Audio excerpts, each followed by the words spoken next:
개선된 점이 많아서 60Hz 부분만 제외하면 확실히 전작보다 메리트가 생겼다고 말씀드릴 수 있습니다.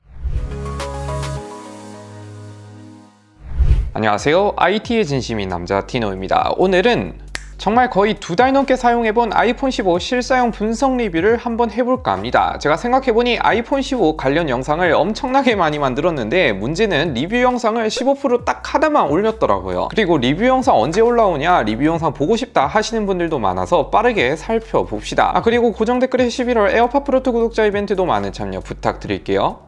우선 디자인부터 보면 후면부터 볼 때 이 카메라 배치는 아이폰 13부터 이어져서 지금까지 우려먹고 있긴 하지만 짜잘하게 조금씩 많이 바뀌었습니다. 우선 후면은 뭐 다들 아시죠? 여태까지 유광만 고집해오다가 일반용도 무광으로 바뀌면서 맨들맨들하고 전체적으로 컬러감도 이번에 호평이 많은 만큼 개인적으로 15%보단 전 디자인은 한 수위 아닌가 싶긴 하더라고요. 그리고 매번 나왔던 화이트 계열 색상이 없어져서 화이트 덕후 분들은 고민을 많이 하실 것 같은데 막상 실물을 보면 화이트보다 더 이쁜 컬러들이 많아서 화이트 없다고 크게 문제는 없을 것 같더라고요. 개인적으로 저는 블루랑 특히 블랙이 가장 마음에 들더라고요. 블랙은 진짜 무광으로 바뀌다 보니 정말 프로 같은 느낌이 들 정도입니다. 그리고 그립감도 제가 아이폰 15 시리즈 다 써봤지만 아이폰 15가 가장 마음에 드는 게 우선 무게가 가장 가볍고 후면이 무광으로 바뀌면서 좀 더 부드러워졌고 머저리 부분도 살짝 둥글둥글해져서 생폰시 상당히 마음에 들었습니다. 요약해보자면 아이폰 15 외관면에서 뭐 깔 게 없지 않나. 폼팩터는 전작과 그대로이지만 전작을 미묘하게 개선한 느낌이 드는데 그나마 카메라 배치를 우려먹는 거 말고는 흠잡을 게 없었습니다. 디스플레이도 보면 일반에서 상당히 마음에 드는 것 중에 하나가 드디어 노치를 버리고 다이나믹 아일랜드를 쓴다는 점인데 이게 밤에 보면 노치는 진짜 구형 느낌이 많이 들지만 다이나믹 아일랜드가 최신 폼팩터다 보니 그냥 정면만 가만히 보고 있으면 프로인지 일반인지 구분하기 힘듭니다. 그리고 당연히 차별 없이 다이나믹 아일랜드 제스처 같은 거 모두 다 사용이 가능해서 이것도 만족스럽더라고요. 그렇지만 사실상 일반의 가장 아쉬운 점은 60Hz를 여전히 고수하고 있다는 점인데 요즘 진짜 안드로이드는 플래그십뿐만 아니라 보급형에도 못해도 90Hz를 넣고 있는데 이건 정말 단점으로 꼽을 수 있어요. 그래도 사람은 적응의 동물이라고 처음 했을 때야 그렇지 화면이 작아서 저같이 좀 둔감한 사람들은 일주일 이렇게 쓰다 보면 금방 적응이 되긴 한데 아무튼 빠진 건 빠진 거다. 그리고 화면 밝기가 크게 상승을 했죠. 전작은 일반 밝기가 최대 800니트였다면 이제는 1000니트까지 오르고 피크 밝기가 최대 2000니트까지 오르면서 야외 시인성 면에서는 다소 개선이 되었고 저는 밖에서 햇빛이 있는 환경에서 써도 어느 정도 잘 볼 수 있었습니다.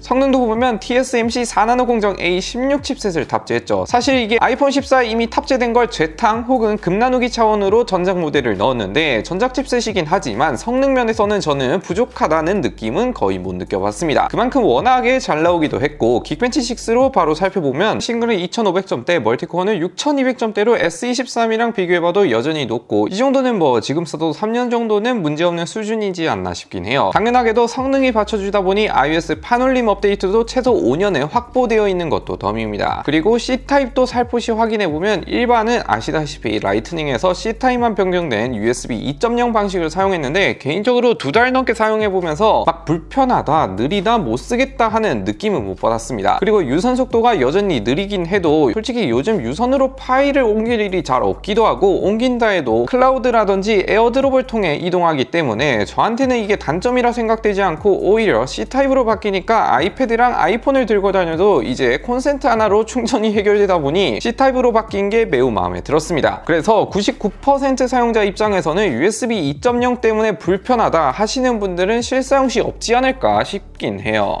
이제 카메라도 한번 살펴보면 카메라가 특히 만족스러운 게 일반형이 아이폰 11, 12 이후로 드디어 12메가픽셀에서 48메가픽셀 고밀도 렌즈를 탑재한 점과 이게 단순히 화질을 올리는 용도도 있겠지만 뷰파인더에서 무손실 2배의 줌을 지원하면서 흡사 프로 같은 사용성을 보여준다는 점입니다. 그래서 최대 10배 줌까지 지원하게 되었는데 15 프로라든지 S23이랑 얼추 비슷한 사용성을 지원하게 되었습니다. 주간 사진도 한번 찍어보면 저는 이제는 뭐 딱히 흠잡을 게 있나 싶을 정도로 주간에서 너무나 잘 나오기도 하고 48메가 렌즈를 탑재함으로써 이제 기본 12메가픽셀이 저장이 아닌 24메가픽셀로 저장이 되는데 용량을 좀 더 잡아먹긴 하지만 세부적인 디테일이 상당히 좋아져서 아이폰 특유 복잡한 물체가 있으면 번지는 현상도 아이폰 15에서 많이 개선이 되었습니다. 야간 모드도 이제는 메인에서는 사람 눈보다 밝게 보이면서 디테일도 상당히 좋고 초광각도 메인보다는 살짝 아쉽긴 하지만 이 정도는 그럭저럭 납득이 되는 수준의 괜찮다고 볼 수 있습니다. 사진 면에서는 이제 아쉬운 점은 거의 없었던 것 같네요. 물론 갤럭시처럼 프로 모드 같은 게 없다는 게 아쉽다 정도? 그 외에도 동영상도 촬영해봐도 이제는 뭐 동영상은 상업용도 넘보는 수준인데 최근에 제가 아는 뭐 유명한 유튜버들도 아이폰 10으로 촬영하시는 분들이 많은 만큼 유튜브용이나 촬영용으로 쓰겠다 아니면 쇼폼이나 릴스, 틱톡 촬영용 차고 넘치는 수준을 보여준다 생각이 됩니다. 그리고 특히 화면 전환이 상당히 부드러운데 막 어색하거나 뚝뚝 끊기지도 않고 짐벌처럼 아주 부드럽게 촬영이 되죠. 이 정도면 짐벌이 없어도 되는 느낌?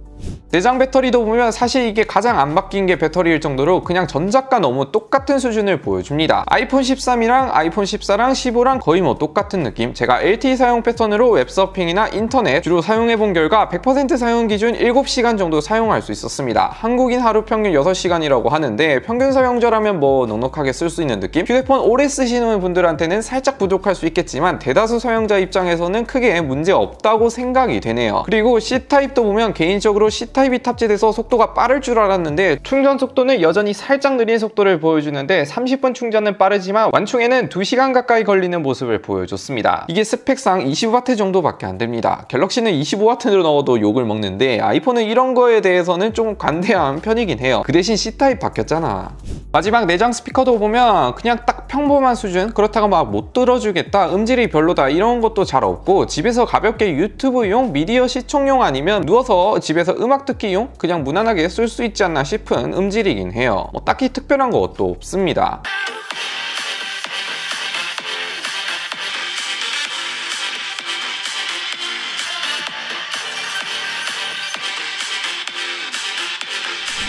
이렇게 아이폰 15 두 달 실사용 분석 리뷰를 해봤는데 간단하게 요약해보자면 아이폰 14보다 훨씬 더 쓸만해졌습니다. 14 시리즈 때만 해도 거의 뭐 14 프로 원툴이기도 했고 일반 아이폰 14는 전작에 비해서 너무 바뀐 게 없어서 추천드리기 살짝 애매했다면 이번 아이폰 15는 정말 살만하냐 하면 확실히 전작보다 메리트가 생겼다고 말씀드릴 수 있습니다. 실제로 판매량도 전작보다 40% 정도 증가를 하기도 했고 일반 모델을 선택한 비중이 작년보다 2배 이상 커진 만큼 개선된 점이 많아서 60Hz 부분만 제외하면 나름 만족하면서 사용할 수 있었던 것 같네요. 아무튼 오늘 영상 여기까지 시청해주셔서 감사드리고요. 영상 마음에 드셨다면 구독, 좋아요 한 번씩 눌러주시면 매우 감사드립니다. 안녕히 계세요.